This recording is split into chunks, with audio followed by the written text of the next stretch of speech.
When travellers take the roads out of Marrakesh to the great south of Morocco, they must climb the peaks of the high Atlas Mountains and then overcome the final foothills of Jebel Barni before seeing more desert-like scenery and the first dunes of the Sahara Desert appear before them.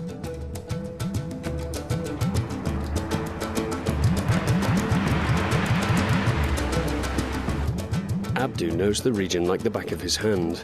He is the on-site representative of a travel agency that offers their clients the opportunity to discover the magic of the desert.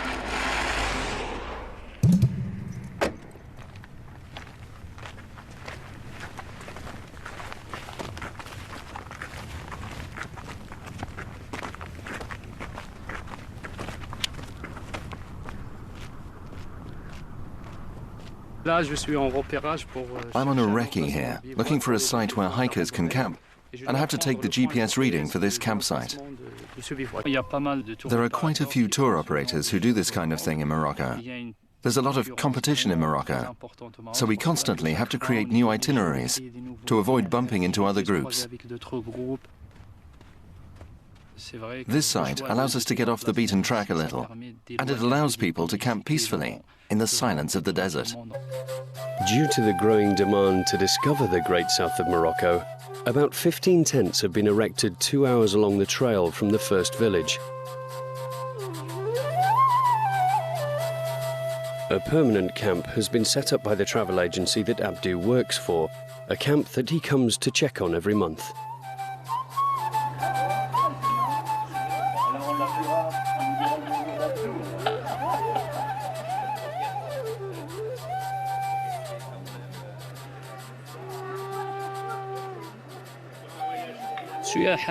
It is our role to explain to the visitors about washing, as they only have 1 bucket of water per person, whereas at home, they're used to leaving the tap running. Also, we explain about the use of fire, as we do not have wood in the desert. The wood that is used comes from elsewhere. It is not our own, and therefore, we have to keep an eye on how much we use. We have to preserve these resources.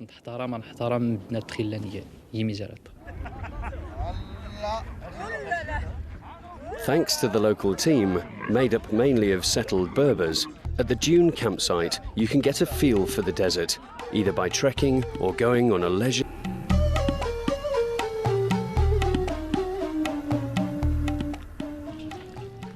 At this camp, the challenge is to find a balance between the natural environment and comfort, between making tourists feel welcome and respect for nature, whilst also trying to develop responsible tourism.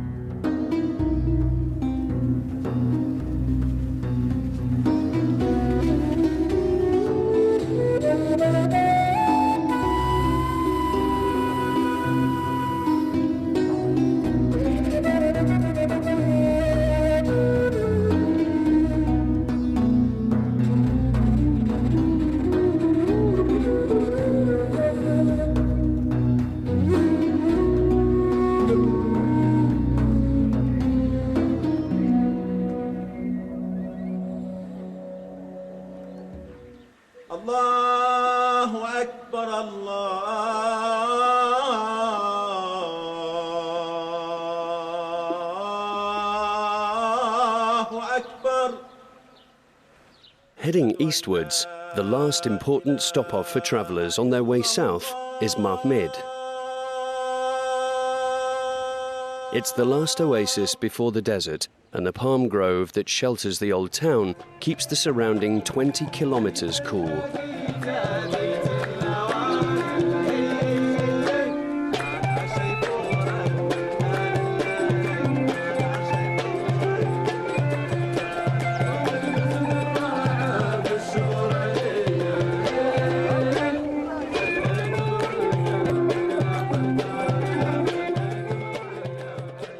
Hassan is from the Sahara and is the son of a camel herder.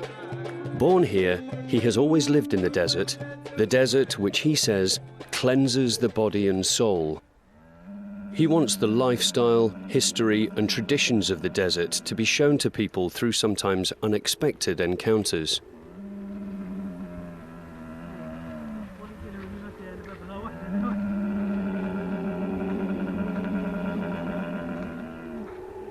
Due to the rain that we had 4 or 5 days ago, all the nomads have chosen to go further up towards the Atlas Mountains, as the ground is hardest there. To the south of Hamada du Dra, there's a lot of mud. And also the female camels are pregnant, so they make the most of things and take all the herds back up north.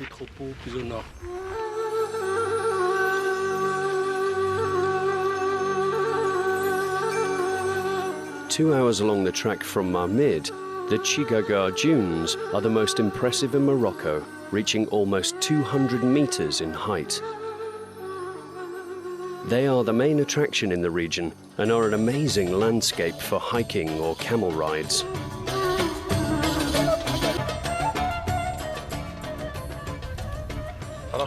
As you can see over there, all the people from Mamid Zagora and Ouarzazate have come and set up small camps. There are 17 of them around the Chigagar Dunes. Hassan has built his camp of Berber tents slightly away from the main dune. When he invites his visitors there, he welcomes them with traditional bread, baked without an oven, directly on the sand and under the embers of a simple campfire. Hassan would like to see his region grow and yet avoid the risk of overexploitation by tourism.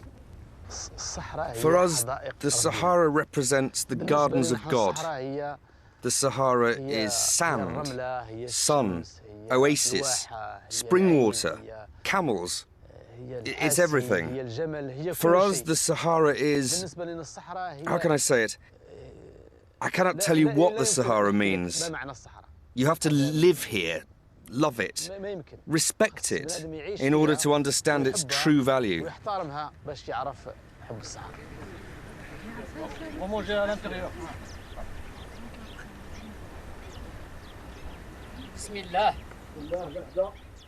We're going to eat inside.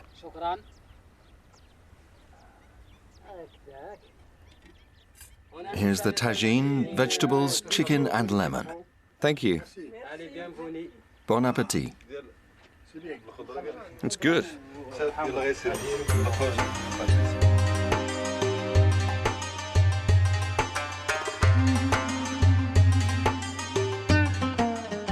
Leaving Marmid, the south of Morocco stretches across arid hills and lush valleys in the direction of the Ouarzazate region, which, in addition to the natural beauty of its landscape, offers the most beautiful and fascinating Berber architecture, the Kasbahs, the traditional dwellings of North Africa that can be found here in their thousands, and above all, the architecture of the Ksars, the fortified villages, the citadels made out of red clay, which are the last vestiges of a glorious past and an exceptional architectural heritage. Overlooking the valley on a rocky peak, Ayit Ben Herdou is without doubt the most famous of these citadels. The village is said to have been built in the 11th century and is listed as a World Heritage Site.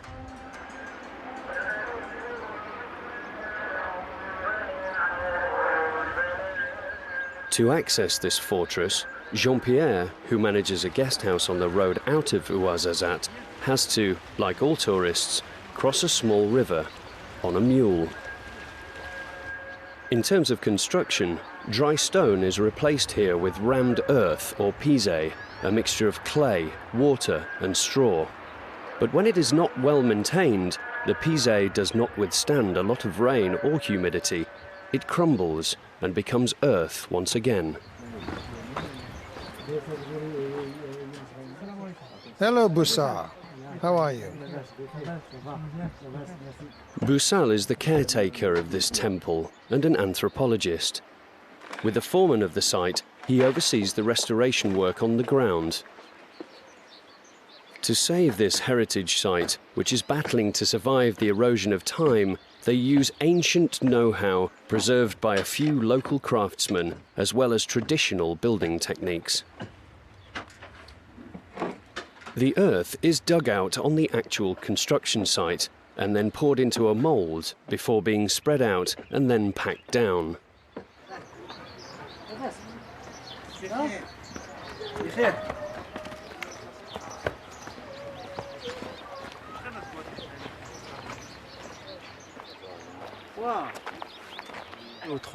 In days gone by, the Ksar, or the village, was surrounded by a wall. This wall had crumbled away, so we have tried to bring it back to life here. And now, after... It was not that long ago. No, it was not that long ago. We started this work 3 months ago. So you see, it changes the look. It's taking shape. You get the sense of the village. That's the old layout, if you like, the old perimeter of the village. The restoration of Ayet Ben Haddou is being carried out right down to the very last detail, but the site, which welcomes many visitors, is fragile. A balance has to be found between the National Heritage Site and the arrival of tourists. And what is being done at Ayet Ben Haddou exemplifies this idea. We're trying to mark out a tourist trail, so there are passageways for tourists. We're trying to reinforce them and reinforce all the walls of the narrow streets. We are also trying to block off all the fragile areas. For this reason, we are also trying to work with tourism to assist it, and that gives us ideas for the conservation and restoration work.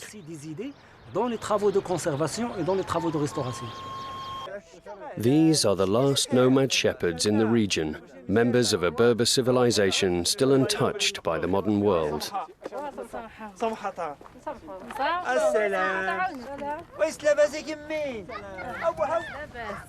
As always when he visits Ahmed's family, Jean-Pierre carefully respects the rules of hospitality and the traditions. Come over here, Mimou.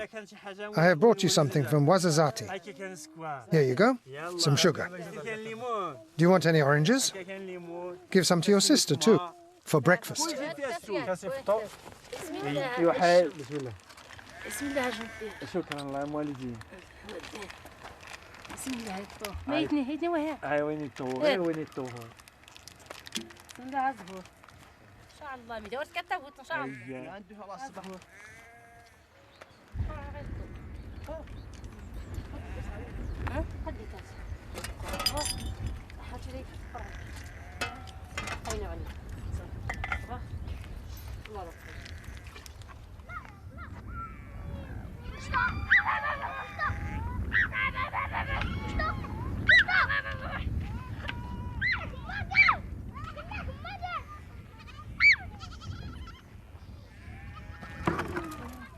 It looks like the fire's getting going. You'd think we were at a hammam. A hammam? There you go. It's going well. Add more wood to kindle the flames. There you go. Mind you, don't overdo it.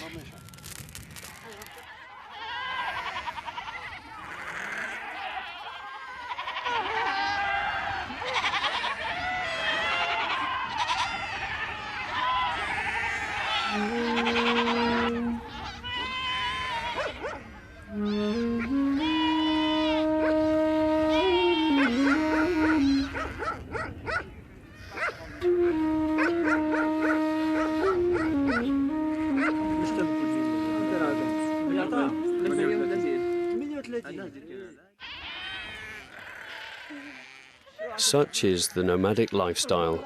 They settle, then have to up sticks, leaving their pastures after 2 or 3 days with their family and herds.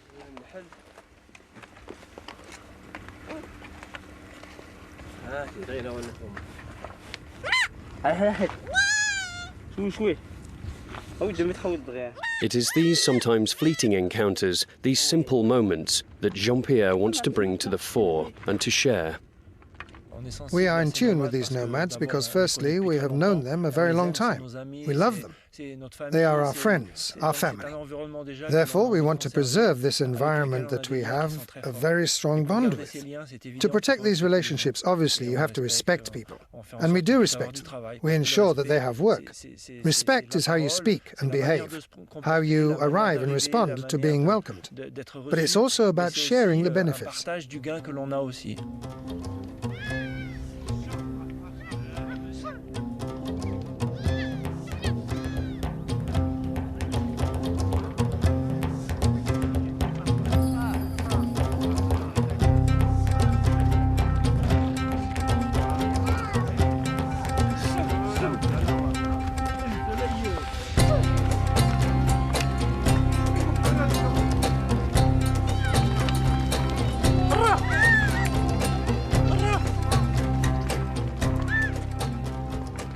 At the beginning of June, the migration to summer pastures begins for Ahmed and his family. It will take several weeks and will mean a return to the slopes of the Atlas Mountains.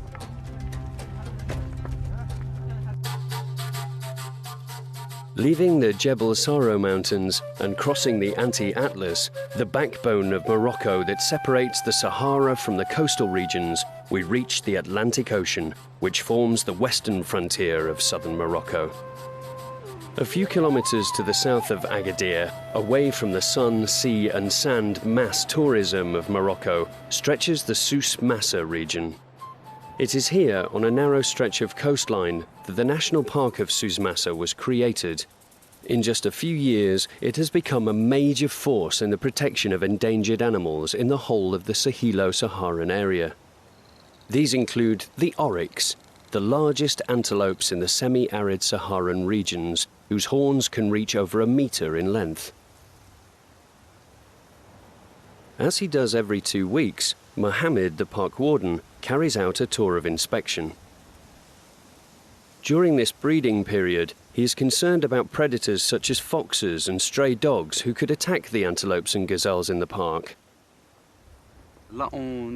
Here we are watching a group of Dorcas gazelles, around 15 individuals with several young. These Dorcas gazelles have been reintroduced to the Souss Massa National Park since 96-97 in a bid to increase their numbers and produce a nursery stock of animals that we can then try to reintroduce into other regions of Morocco.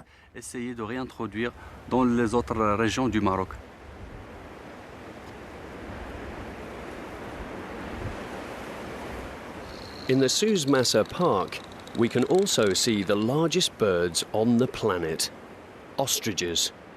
But a species of ostrich confined to the Sahara region, different to the one that has evolved in South Africa.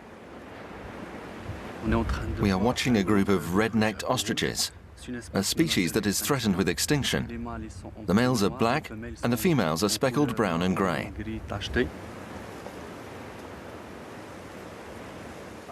Right now, it is the end of the breeding season, and these birds are omnivores. They're there trying to find seeds or other things to feed on.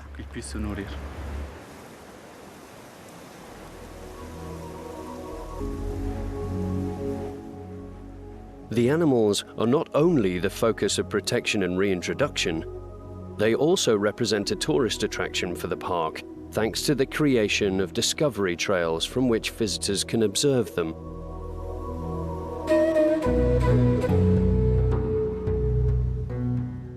Alan settled in the very heart of the park a little more than 2 years ago. He has created a place to live according to his principles, to live at one with nature and to be self-sufficient in terms of energy and food. It is a small camp with a few Berber tents, which minimizes the impact on the environment. Alan is developing an original idea here. He does not only want to provide ecotourism, he wants to be the first 100% organic hotel in Morocco.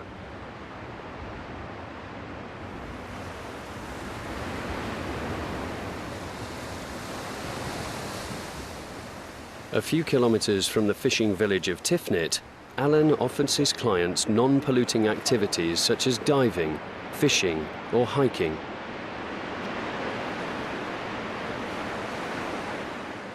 Above all, there is surfing, Alan's passion.